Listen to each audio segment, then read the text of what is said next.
This is All India Radio. In the program Spotlight, now we bring you a discussion on National Security Advisor's visit to Iran and strategic importance of India-Iran relations. The participants are Ashok Sajjanhar, former diplomat, and Omvesh Upadhyay, AIR correspondent. Yesterday, National Security Advisor Ajit Doval was on a one-day visit to Tehran at the invitation of his Iranian counterpart Ali Samkhani, where he held wide-ranging talks focusing on economic, political and security ties between Iran and India. This one-day visit comes ahead of Iran's formal entry into the Shanghai Cooperation Organization that India will host this year on July 3 and 4. And today to discuss on this in detail, we are joined by former diplomat Ashok Sajjanhar. Welcome to the program, Mr. Sajjanhar. Thank you very much. And to begin the discussion, Mr. Sajjanhar, I want to take your opinion on the recent meeting between the President of Iran and the Indian National Security Advisor regarding the expansion of bilateral economic and trade relations between the two countries.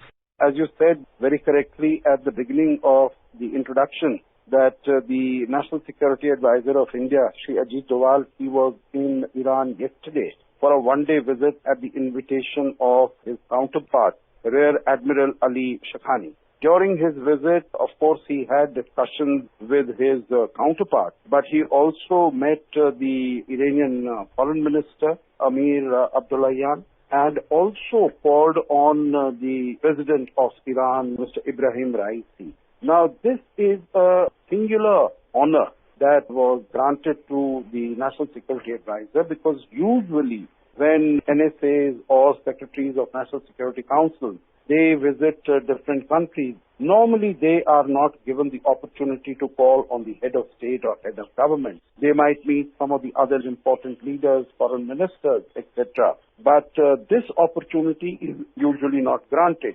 And the fact that he was provided this opportunity to call on His Excellency the President of Iran, it very strongly underlines and emphasizes the fact that Iran is very interested in strengthening ties, strengthening relations with India.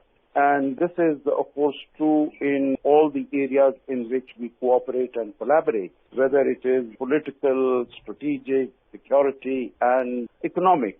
And I think, as you also correctly mentioned, that Iran is going to join as the newest 9th member of the Shanghai Cooperation Organization. At the moment, there are 8 members. India and Pakistan became the 7th and the 8th members in 2017. And now Iran will be the 9th member of the SCO. And I think it's also worth noting that this is the first multilateral or intergovernmental organization that Iran is joining since the Iranian Revolution in 1979. So this is a very important event as far as Iran is concerned, and it takes its responsibility very seriously. Now, your question was in terms of the discussions that took place between Mr. Doval and the leadership of Iran on developing economic and trade relations. Now, Iran is a very important partner of India. And of course, historically and civilizationally, we have had very strong, deep, vibrant, dynamic relations with Iran. Till about 2019, Iran used to be a very significant supplier of crude oil to India. Even when sanctions were imposed on Iran in the past by the United States, then we were able to argue with the then Obama administration that since India is dependent to a very significant extent on supplies of crude from Iran, then our imports should not be brought under the sanctions. So a waiver was provided to India. But this time, Mr. Trump, when he imposed the sanctions in 2018-2019, this exemption was not provided. So India, which used to import about 10% of its oil from Iran, now our imports are non-existent, are negligible, if at all. But of course, there are other opportunities, and those opportunities were discussed with the leadership.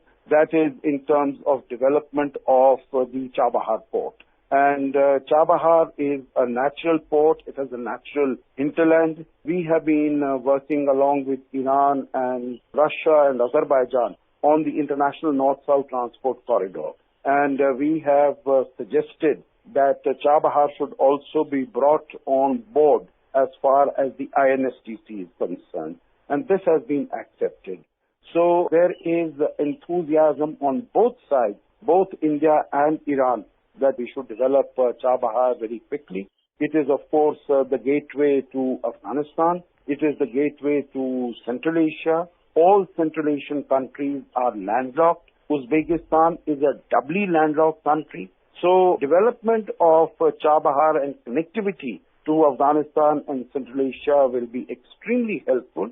And of course, it is extremely helpful for Russia today, which come under such crippling sanctions from the West because of its aggression against Ukraine.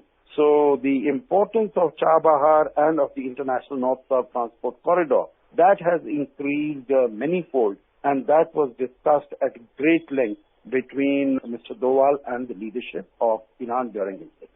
And you very correctly highlighted the discussion. And here I would like to mention, Mr. Sajanhar, that the President of Iran, Ibrahim Raisi, also hinted that strengthening of bilateral cooperation between Iran and India can have a constructive impact on resolving regional issues, as you also mentioned slightly. And the President of Iran also mentioned the Afghanistan issue. So here I want to understand from you, how can India and Iran work together to enhance regional security and stability?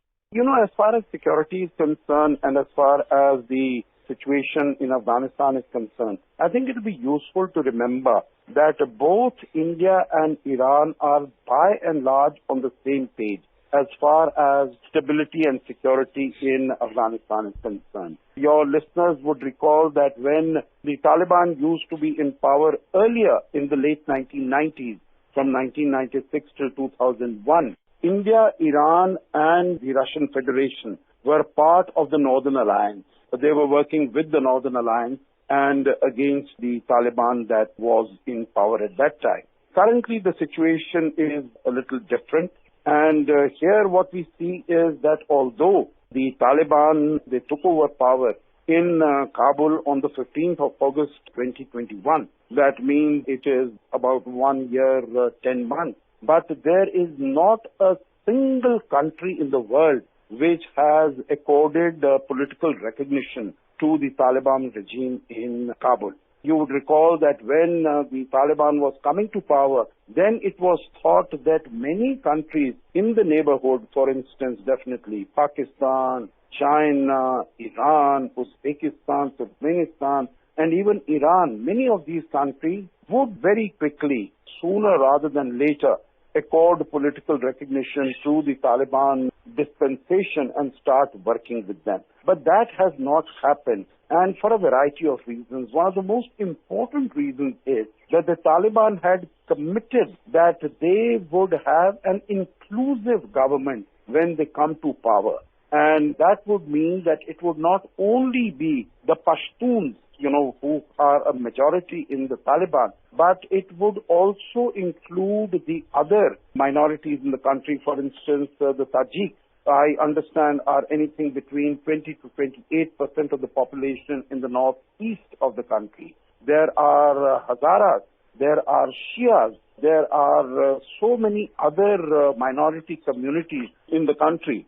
And the commitment that the Taliban had given was that all of them would be accommodated in the administration. That has unfortunately not been done. The second is that an appropriate place in the political space and economic space would be provided as far as girls and women in Afghanistan are concerned. That has also not happened. In fact, increasingly, the women folk of Afghanistan are being sidelined. They are being forced to remain at home. Recently, there was a decision by the Taliban establishment that Afghan women will not be allowed to work even as far as the United Nations is concerned. And at this, the UN has taken great umbrage. And all the 15 members of the UN Security Council had unanimously decided to condemn this move of the Taliban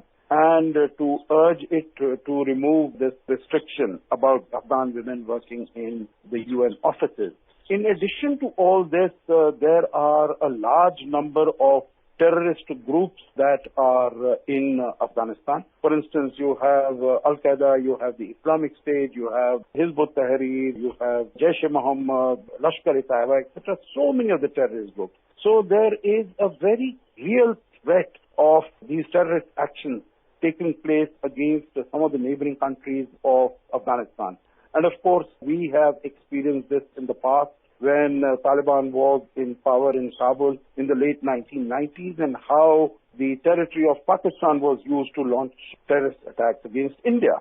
So this is a matter of concern. All these issues, except maybe on the role of women in Afghanistan. Absolutely. These are all issues of concern both to Iran and to India. India is, of course, very strongly in favor of the rightful place of women in Afghan society.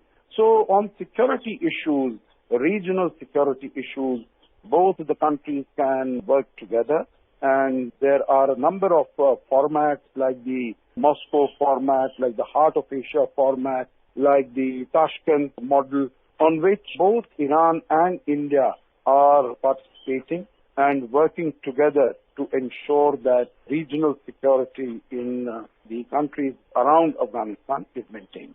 And to mention here in the conversation that during the meet, Ali Shamkhani pointed out the deep-rooted civilizational, historical and cultural commonalities between the two countries, where about what you were mentioning in the very beginning. So I want to understand from you, Mr. Sajjanhar, to what extent the cultural and historical similarities help in strengthening the strategic bond and also help in the diplomacy. You know, there is a very strong people-to-people connect. Whether it is music, it is art, it is culture. After all, if you see, whether it is the sarod that has come to us from Iran, very many forms of singing, whether it is Qawwali, that has also come to us from Iran. Many styles of architecture, whether it is in the Taj Mahal or it is in the Safdarjung tomb or it is in the Humayun's tomb, all these styles of architecture, they have also been borrowed by India 400, 500 years ago from Iran. So there is a great deal of similarity, great deal of congruence between the two countries, and even as far as music is concerned, we have a large number of Iranian students who are in India, who are pursuing higher education in medicine and other areas. I remember when I was working at the Indian Embassy in Tehran, we used to see so many of Iranian students coming here, whether it is also in the area of cuisine, in the area of cooking, there is a great deal of similarity. So these are what bind people to each other. Iran is culturally very rich, so if Iran were to open up when the sanctions are taken away, then of course it will present itself as a great venue for tourism by very many people from India. So I think that is also a great possibility. That will also be a great opportunity when we move forward and really try to exploit and capitalize, make full use of the civilizational linkages that exist from millennia of contacts between the two countries. Absolutely. On that positive note, we conclude the program. Thank you so much, Mr. Sajjanhar, for joining us today on All India Radio. Thank you very much. It's been a pleasure. You were listening to a discussion on National Security Advisor's visit to Iran and strategic importance of India-Iran relations. The participants were Ashok Sajjanhar, former diplomat, and Omvesh Upadhyay, AIR correspondent. This program was produced and presented by the News Services Division of All India Radio. You can listen to it on a mobile app, News on AIR. This program is also available on our YouTube channel, News on AIR Official. You may share your feedback about this program through email at airnsdtalks@gmail.com or WhatsApp on 9289094044.